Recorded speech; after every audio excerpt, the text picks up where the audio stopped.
وسلم على رسول الكريم أما بعد فأعوذ بالله من الشيطان الرجيم بسم الله الرحمن الرحيم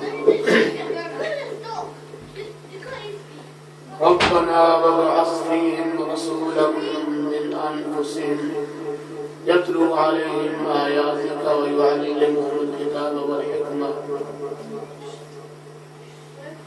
صدق الله مولانا العظيم إن الله وملائكته يصلون على النبي يا أيها الذين آمنوا صلوا عليه وسلموا تسليما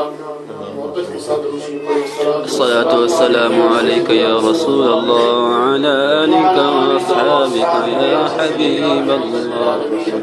الصلاة والسلام عليك يا رسول الله وعلى آلك وأصحابك يا المرسلين. اللہ تبارک و تعالیٰ کی حمد نبی کریم رحمت للعالمین جناب محمد رسول اللہ صلی اللہ علیہ وسلم کی بارگاہ اقدس میں درود و سلام پیش کرنے کے بعد الحمدللہ ہمارے بھائی نے اپنے گھر میں محفل میلاد کا انعقاد کیا ہے. یہ بڑی بابرکت اور پر رونق محفل ہے. اس خوشی کے موقع پر ہم انہیں مبارکباد پیش کرتے ہیں. اللہ تبارک و تعالی اس میلاد کی برکتوں سے ان کو مالا مال فرمائے اور ان نیک لوگوں کے صدقے سے ہمیں بھی اللہ تبارک و تعالی اس کی خیرات نصیب فرمائے. کافی دیر سے آپ تشریف فرما ہیں, بہت ساری نعتیں پڑھ لی سن لی. مہمان برکت کے لیے چند منٹ نبی کریم احمد للعالمین صلی اللہ علیہ وسلم کے میلاد شریف کے حوالے سے عرض کرنے کی کوشش کرتا ہوں. اللہ تبارک و تعالی ہمارے یہ کلمات ہمارے لیے کفارہ سے یاد فرمائے.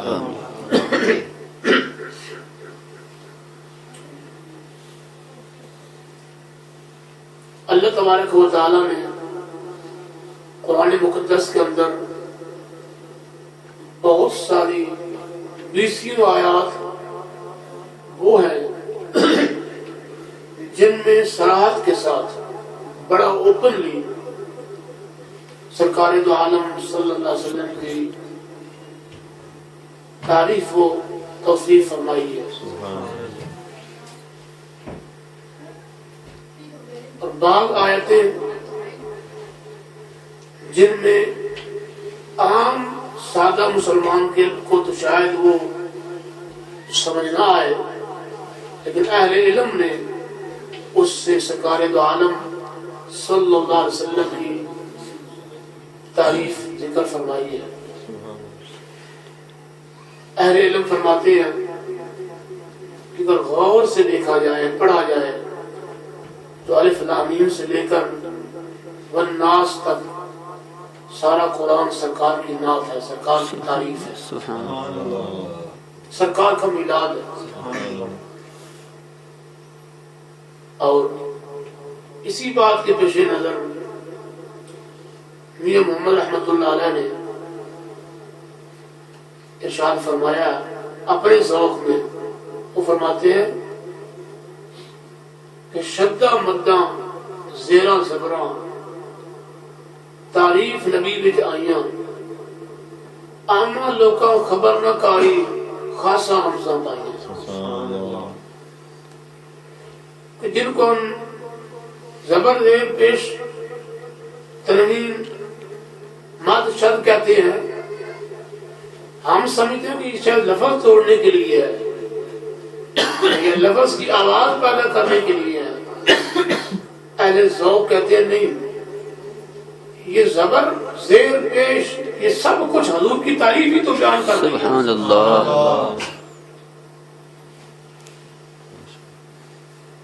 تو جس آیت مبارکہ کا کچھ حصہ میں نے تلاوت کی ہے سورہ بقرہ سے کہ ربنا وبعث فیہم رسولا. یہ ایک اولو العزم پیغمبر کی دعا ہے جس کی دعا کے متعلق سرکار دو عالم صلی اللہ علیہ وسلم نے فرمایا کہ اس دعا کا نتیجہ میں ہوں، یعنی اس دعا کا رزلٹ میں ہوں. اللہ کے دو پیغمبر کعبۃ اللہ تعمیر کرتے ہیں. جب اس کی تکمیل ہو جاتی ہے تو سیدنا ابراہیم علیہ نبینا علیہ السلام دعا فرماتے ہیں اور اس دعا پر آمین سیدنا اسماعیل علیہ السلام فرماتے ہیں. دعا مانگنے والے بھی اولو العزم پیغمبر اور دعا پر آمین کہنے والے بھی اللہ کے نبی.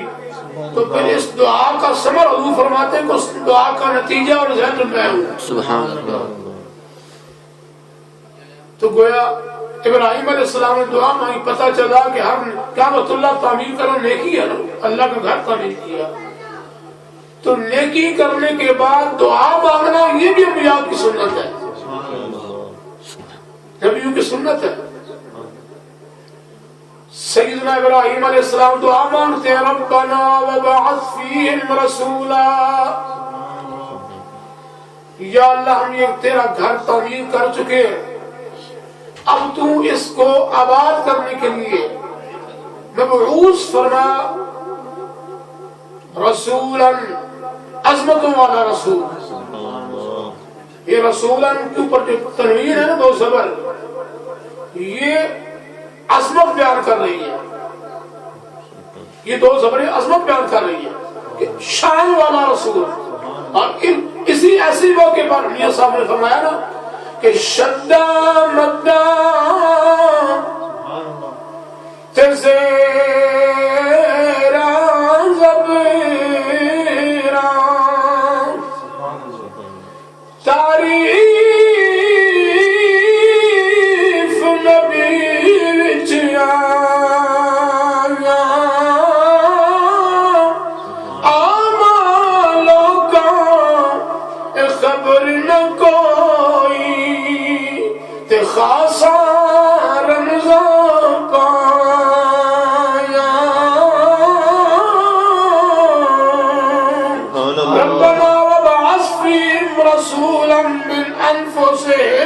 یا اللہ ان میں سے عظمتوں والا رسول مبعوث فرما جو تیرا گھر آباد کرے گا. پھر اس دعا کے جواب میں اللہ تبارک و تعالی نے فرمایا کما ارسلنا فیکم. اسی صورت میں سورہ بقرہ میں یہ اللہ کے پیغمبر نے دعا فرمائی، اسی صورت میں اس کو جواب آ گیا. اللہ تبارک و تعالی فرماتے ہیں کما ارسلنا فیکم رسولا، ہم نے بھیجا جیسا کہ ہم نے رسول بھیجا. اللہ نے رسول بھیجا. حضور فرماتے ہیں جو میرے جد امجد سیدنا ابراہیم علیہ السلام نے دعا مانگی تھی اس دعا کا نتیجہ میں ہوں. انا دعوت ابی ابراہیم، اپنے باپ ابراہیم علیہ السلام کی دعا کے نتیجے میں رزلٹ کے طور پر اللہ نے مجھے مبعوث فرمایا. حضور آئے. اور ایک دفعہ سیدنا ابراہیم علیہ السلام نے دعا فرمائی اور لجپال آقا نبی پاک صلی اللہ علیہ وسلم نے خود بھی اور پوری امت کو حکم دیا کہ جس اولو العزم پیغمبر میرے جد اعلیٰ نے میرے مبعوث ہونے کی دعا فرمائی ہے، اے میری امت قیامت تک اپنی ہر نماز میں اس نبی پر درود بھیجتے رہنا.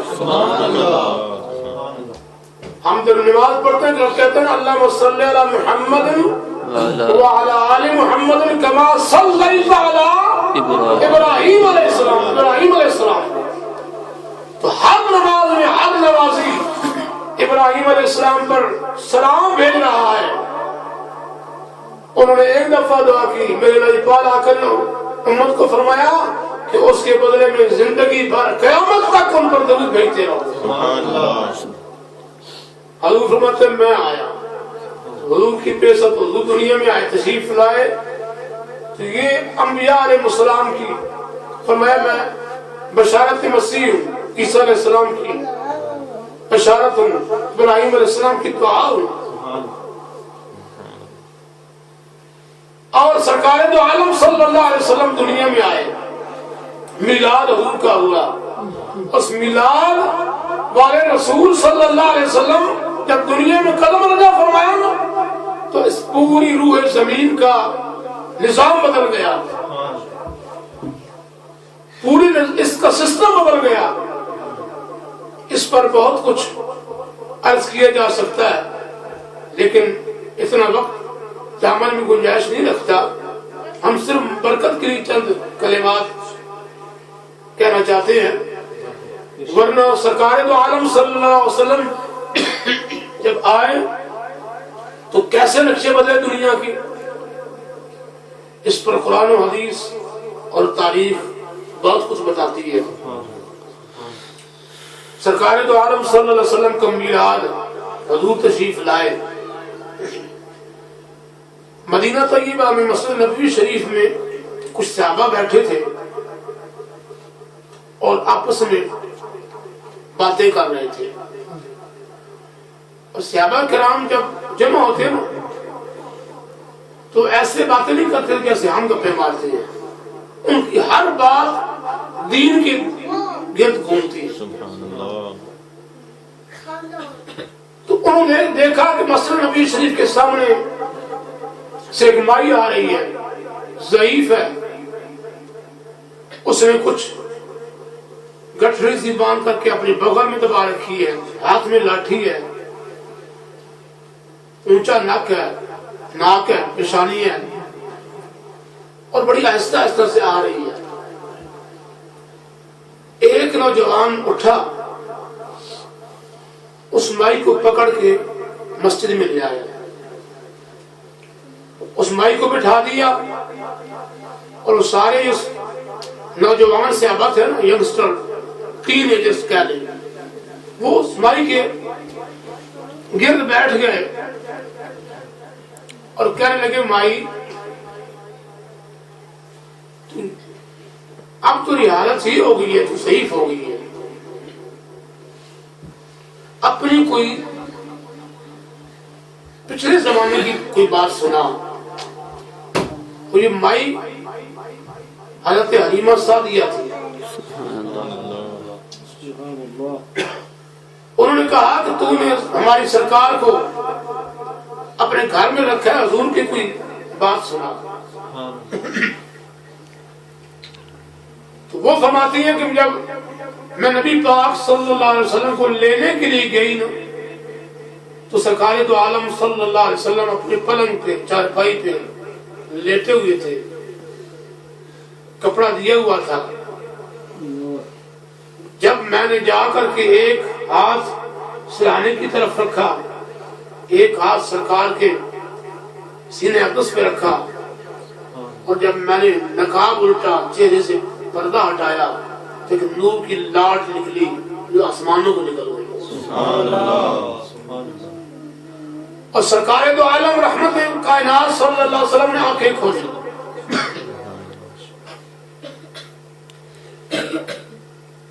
اور حضور نے ایسا لگا جیسے سرکار نے پہچان لیا کہ یہ میری مائی ہے۔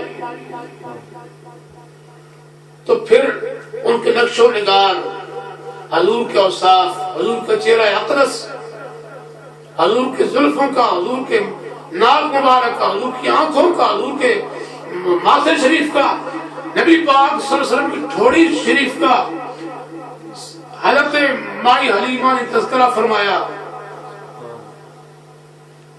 اور یہ لے کر کے سرکار کو اپنے گھر میں گئی۔ یہ مائی حلیمہ جو تھی نا، یہ ایسی تھی، آپ یوں سمجھ لیں جیسے آج کل نرس ہوتی ہے نا، پہلے زمانے میں وہ بچوں کو پالتی تھی تو اس کے بدلے میں ان کو کچھ معاوضہ ملتا تھا کہ بچے لے جا کر کے باہر ان کا روزگار کا ذریعہ یہ تھا۔ تو پالنے کے بدلے میں ان کو معاوضہ ملتا تھا، جیسے کسی کو تنخواہ دی جاتی ہے۔ تو حلیمہ سعدیہ نے کچھ مہینے سرکار دو عالم صلی اللہ علیہ وسلم کو اپنے گھر میں رکھا، اس رکھنے کے بدلے میں انہوں نے معاوضہ لے لیا، لیکن ہمارے لائبال آقا نبی پاک صلی اللہ علیہ وسلم یہ نہیں فرمایا کہ مجھے پالنے کا انہوں نے معاوضہ لے لیا بات ختم ہوگی۔ ایسے ہوتا ہے نا، آج ہم کرتے کسی کو کوئی کام دیتے ہیں، کام کروا کے اس کی اجرت دے دی، پیسے دے دیے، وہ گھر سے باہر نکل کے اس کے بعد ہمارا کہتے ہیں ہمارا کوئی تعلق نہیں، تم نے کام کیا تھا پیسے لے لیے، بات ختم، لین دین مکمل ہو گیا۔ اس کے بعد ہمارا دل چاہے اس کو بلائیں نہ بلائیں، لیکن حلیمہ سعدیہ نے سرکار کو گھر رکھ کے پالا، اس کے معاوضے میں وصول کیا، لیکن اس کے باوجود میرے آقا سرکار دو عالم صلی اللہ علیہ وسلم نے قیامت تک حضرت حلیمہ سعدیہ کی عزت وہ 4 چاند لگائے تو قیامت تک اس کی کوئی مثال نہیں ہے۔ اور آج جب تک حلیمہ سعدیہ کا ذکر نہ کیا جائے سرکار کا میلاد مکمل ہی نہیں ہوتا۔ تو گویا حضور اکرم رحمت دو عالم صلی اللہ علیہ وسلم مبعوث فرمائے گئے دنیا کے اندر، اور جب سرکار آئے تو نبی کریم صلی اللہ علیہ وسلم نے نظام دنیا بدل دیا، نظام دنیا بدل دیا۔ اور یہ حضور کی آمد یہ ایک جشن کا سما ہے، اور صرف ہم نہیں منا رہے، آج مسلمان صحیح عقیدہ ہی نہیں منا رہے، بلکہ حضور کا جشن جب حضور دنیا میں آئے زمین والوں نے بھی منایا، آسمان والوں نے بھی منایا، انسان بھی منا رہے تھے، باقی مخلوق بھی منا رہی تھی، سرکار جشن منا رہی تھی۔ تو سرکار دو عالم صلی اللہ علیہ وسلم جب آئے دنیا میں، ایک تو حضور کا جشن ہے اور ایک حضور کا مشن ہے۔ جشن اور مشن دونوں ساتھ ساتھ ہیں۔ یہ پوری کی پوری شریعت یہ حضور کا مشن ہے، اور جشن منانے کا قدار بھی وہی ہوتا ہے جو حضور کے مشن سے پیار کرے۔ تو حضور کا مشن کیا ہے؟ شریعت۔ پھر اس میں موٹے موٹے احکامات جو عام مسلمانوں کو معلوم ہے، نماز کی پابندی، جھوٹ سے پرہیز، نگاہوں کی پاکیزگی، اپنے رزق حلال کی تلاش،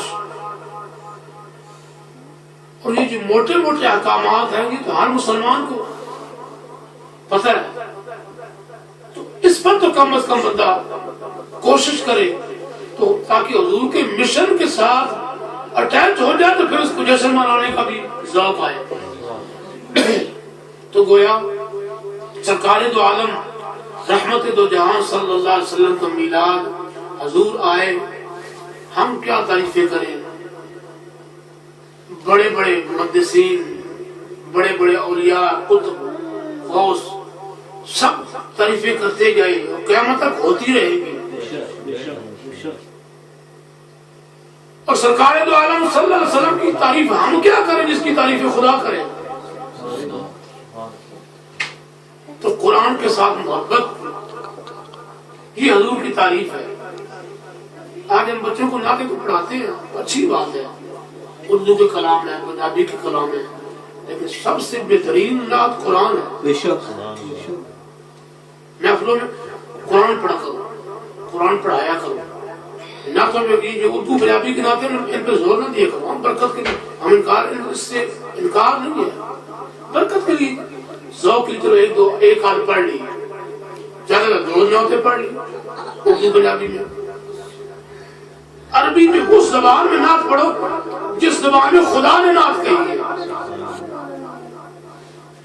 اور یہ وہ نعت جتنی مستند ہے جس کے ساتھ اللہ کو بھی پیار ہے. قرآن یہ حضور کی نعت ہے. قرآن کا صحیح قرات کے ساتھ تلفظ کے ساتھ پڑھنا اپنی محفلوں میں. ہمارے یہاں سنیوں میں یہ بڑا مسئلہ ہے.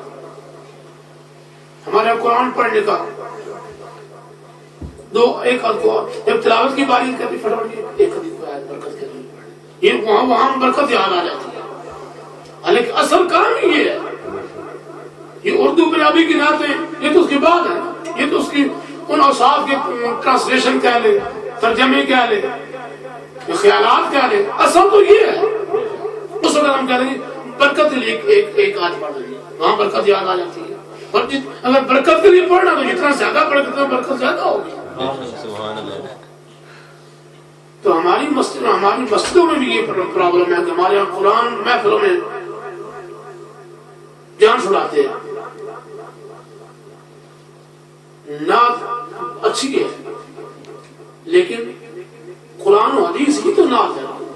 شعر کی صورت میں صرف وہ نعت نہیں ہے کہ شعروں میں جو ترنم کے ساتھ پڑھی ہے وہی نعت ہے.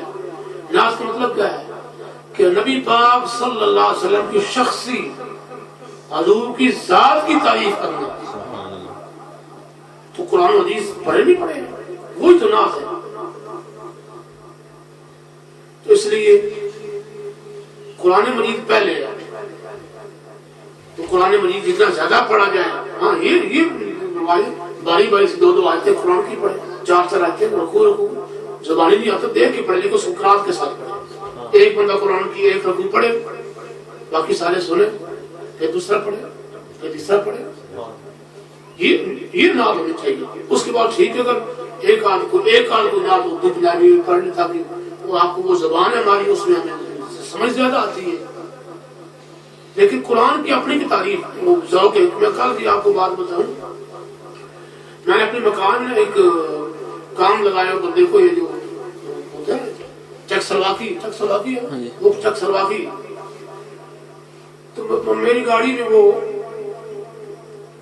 خالد الباسط کی کیسٹ لگی ہوئی تھی، سی ڈی لگی ہوئی تھی. تو وہ میں نے سورہ بنی اسرائیل کی، تو وہ میرے ساتھ بیٹھا کام ختم کیا تو اس کو میں گھر چھوڑنے جا رہا تھا. وہ لگی ہوئی تھی راستے میں، آدھے راستے میں نے جا کے اس کو بند کر دیا، بٹن دبا کے بند کر دیا. اب اس کو چیک سلواکی کو آتا نہیں ہے اور اس کی حالت یہ ہے کہ نہ وہ میری زبان سمجھتا ہے نہ میں اس کی زبان سمجھتا ہوں. ہم اسے اشارے سے کام کرواتے ہیں، وہ ہمیں اشارے کرتا ہے، ہم اسے اشارے کرتے ہیں. کام کر رہا ہے، اس کو آتا جاتا کچھ نہیں. لیکن جب وہ میں نے قاری عبدالباسط کی وہ سی ڈی میں بند کی ہے نا تو مجھے اشارہ کرتا ہے، کہتا ہے اس کو دوبارہ لگا. میں نے اس کو کہا کہ تو سننا چاہتا ہے. میں نے اس بٹن دبایا نا پکڑ لیا تو وہ پورے راستے میں وہ آنکھیں بند کر کے بڑا ذوق لے رہا تھا.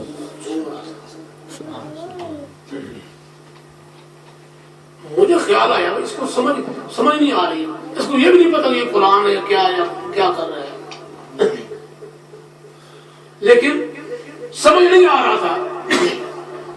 جس انداز کے ساتھ مرحوم قرآن شریف پڑھ رہا تھا نا، قرآن مجید کی اپنی کشش ہے، اٹریکٹ کرتا ہے. وہ سمجھ آئے یا نہ آئے، جتنا اچھا پڑھنے والا ہو قرآن میں اپنی برکتیں ہیں. اسی لیے سرکار دو عالم صلی اللہ علیہ وسلم نے فرمایا، حدیث میں ہے، مشہور حدیث آپ نے سنی ہوگی، سرکار نے فرمایا کہ جو بندہ الف لام میم 3 لفظ کہے اس کو 30 نیکی ملتی ہے، اس کے 30 گناہ جھڑ جاتے ہیں، 30 درجے بلند ہو جاتے ہیں. تو محدثین فرماتے ہیں قرآن مجید میں تو بے شمار اور بھی ایسے لفظ ہیں جو 3 لیٹر سے بنتے ہیں. قالا، اس میں جو 3 ہی ہے قاف الف لام. قالا، کما، کاف میم الف 3 لفظ ہیں، اور بے شمار ایسے لفظ ہیں. سرکار دو عالم صلی اللہ علیہ وسلم نے الف لام میم کی مثال کیوں دی ہے؟ فرماتے ہیں اس لیے دی ہے کہ پوری امت کا پورے سب سے پہلے مفسر ہیں اس امت میں حضرت عبداللہ بن عباس رضی اللہ تعالیٰ عنہ. وہاں سے لے لے کر آج تک کسی مفسر نے یہ دعویٰ نہیں کیا ہے کہ جو حروف مقطعات ہیں سورتوں کے شروع میں لکھے ہوئے ہیں اس کا ترجمہ ہم جانتے ہیں، بلکہ کوئی مفسر کیا دعویٰ کرے گا؟ حدیث میں آتا ہے جبریل خود قرآن لے کے آئے، جبریل نے کہا ہا، سرکار نے فرمایا میں سمجھ گیا، اس نے کہا میم، سرکار نے فرمایا میں سمجھ گیا، عین میں سمجھ گیا، سین سمجھ گیا، قاف سمجھ گیا، سرکار فرماتے میں سمجھ گیا، اس نے کہا مجھے کوئی سمجھ نہیں آئی۔ جو قرآن لے کے آ رہا ہے اس کو بھی سمجھ نہیں آ رہا کہ یہ حروف مقطعات ہیں، ان کا معنی کیا ہے، تو امت میں کوئی کیا جانے۔ تو اشارہ یہ دیا امت کو کہ اگر جن لفظوں کا کوئی ترجمہ نہیں جانتا اگر ان کو بھی کہا جائے تو 10 نیکیاں ملتی ہیں، 10 گناہ جھڑتے ہیں، 10 درجے بلند ہوتے ہیں، اور اگر سمجھ کے پڑھا جائے تو سبحان اللہ۔ اس لیے قرآن کوشش کرنی چاہیے سمجھنے کی، اگر بالفرض سمجھ نہیں بھی آ رہا تو کم از کم صحیح پڑھنے کی پریکٹس کرے۔ تو ہمارے ہاں یہ رواج ہونا چاہیے بجائے نہ تو کہ قرآن پڑھا جائے باری باری سے، اگر کوئی حافظ نہیں ہے کوئی بات نہیں ہے، قرآن صاحب پڑھا سامنے رکھ کے، جیسے ہم پریکٹس کر کے آتے ہیں نا، بچے مثلا بچے ہیں تو کوئی نعت پڑھنی ہوتی ہے، پتا ہوتی ہے نعت پڑھنی ہے، خاص پریکٹس کر کے آتے ہیں بچے نعت یاد کرو، ٹھیک ہے نہیں؟ تو جب پتا ہوگا کہ اس محفل میں جا کے میں نے بھی آدھا رکوع یا کچھ چند آیتیں پڑھنی ہے تو یقیناً آپ سے پریکٹس کر کے آئے گا، جو پریکٹس کر گیا اس کا ثواب الگ ملے گا۔ قرآن ہے، قرآن سے بڑی کوئی شے نہیں ہے، محفل میں آ کے پڑھے گا اور ذوق ملے گا، اچھے اچھے پڑھنے والے سے اس کو اور ذوق ملے گا۔ کوئی غلطی ہو جاتی ہے تو بزرگ بتا دیں گے بھائی ایسے نہیں ایسے ہے۔ تو قرآن کا صحیح پڑھنا یہ فرض ہے، یہ فرض ہے۔ تو یہ بہترین نعت ہے، میں اس کے آخر میں آپ کو یہ عرض کروں گا کہ میلاد شریف بے شمار برکتیں ہیں، ہر پہلو سے برکتیں ہیں، جس شعبے کو جس سمت کو آپ چھوڑیں وہ برکتیں برکتیں ہیں۔ تو آج ہم اس محفل سے یہ برکت لے کر کے اٹھے کہ ہم قرآن پڑھا کریں، اردو نعتیں ہی پڑھے لیکن ان کی پرسنٹیج کم کر دیں۔ یہاں پہلے آپ ہر روز 2 دفعہ 2 نعتیں ایک پڑھ لیں، باقی جو 10 منٹ ہے وہ قرآن پڑھیں۔ اگر آدھا گھنٹہ آپ روز نعت بھی لگاتے ہیں یا کسی محفل میں آپ کی خواہش ہے کہ میں 4 نعتیں پڑھوں، آپ 1 پڑھ لیں، باقی 3 کی جگہ وہ قرآن پڑھیں۔ تو قرآن کا رواج یہ ضرور ہے، اس سے آپ کو جیسے ہمارے یہاں نعتیں عام ہو گئی ہیں نا، بچوں کو بھی نعتیں آتی ہیں۔ اگر ہم اسی زور کے ساتھ ہم قرآن پڑھنے کا رواج بنا لیں تو ہمارے بچے گھروں میں بیٹھے بیٹھے قرآن پڑھ لیں، ان میں ذوق آئے گا نا۔ جیسے چھوٹے جو بچے میں آج کل ذوق ہے کہ نعت پڑھ رہی، ٹی وی پہ سن کے پیچھے سن کے، جب قرآن پڑھنے کا رواج ہو جائے ہمارے اندر تو ہمارا بہت سارا مسئلہ ایسے ہی حل ہو جائے گا۔ میرے بیٹے بچے اس سے چھوٹے حافظ وہ نہیں آیا، وہ جب ہم نے اس کو پڑھایا تو اس نے پہلے سے باہر نہیں پڑھا، قاعدہ بھی نہیں پڑھا، میری بیٹی نے بھی قاعدہ نہیں پڑھا، یہ سر قرآن نہیں پڑھا۔ انہوں نے ہمارے مدرسہ جب میں نے لامی ہمارے پاس انہوں نے بچوں میں پھر کے سن کی جوڑ بھی سیکھ لیے ہیں، تلفظ بھی سیکھ لیا ہے، تو اب حافظ الحمدللہ بہت اچھا حافظ قاری ہے۔ تو ماحول جو ہے نا وہ خود بتا دیتا ہے، اس لیے آج ہم یہ ارادہ کر لیں کہ ہم جتنا زور نعتوں پہ دیتے ہیں اس میں سے 2% اس نعت اردو کی نعت کو ٹائم دیں گے، باقی ادھر ٹائم دیں گے قرآن شریف سیکھنے کو۔ اللہ تبارک و تعالی قرآن کی برکات سے، اس محفل کی برکت سے ہم سب کو مستفید فرمائے۔ جو کچھ کہا سنا خدا کریم مجھ سمیت ہم سب کو عمل کی توفیق بخشے، اور یہ محفل ہمارے لیے گناہوں کا کفارہ بن جائے۔ ہمارے بھائی نے گھر میں یہ محفل سجائی ہے، ان کے گھر میں برکتیں ہوں، ان کی اولاد میں برکت ہو، رزق میں برکت ہو، نیکی پر استقامت ہو۔ ہم سب کو اللہ تبارک و تعالی ہمیشہ کے لیے برائیوں سے، برے کاموں سے نفرت نصیب، برے دوستوں سے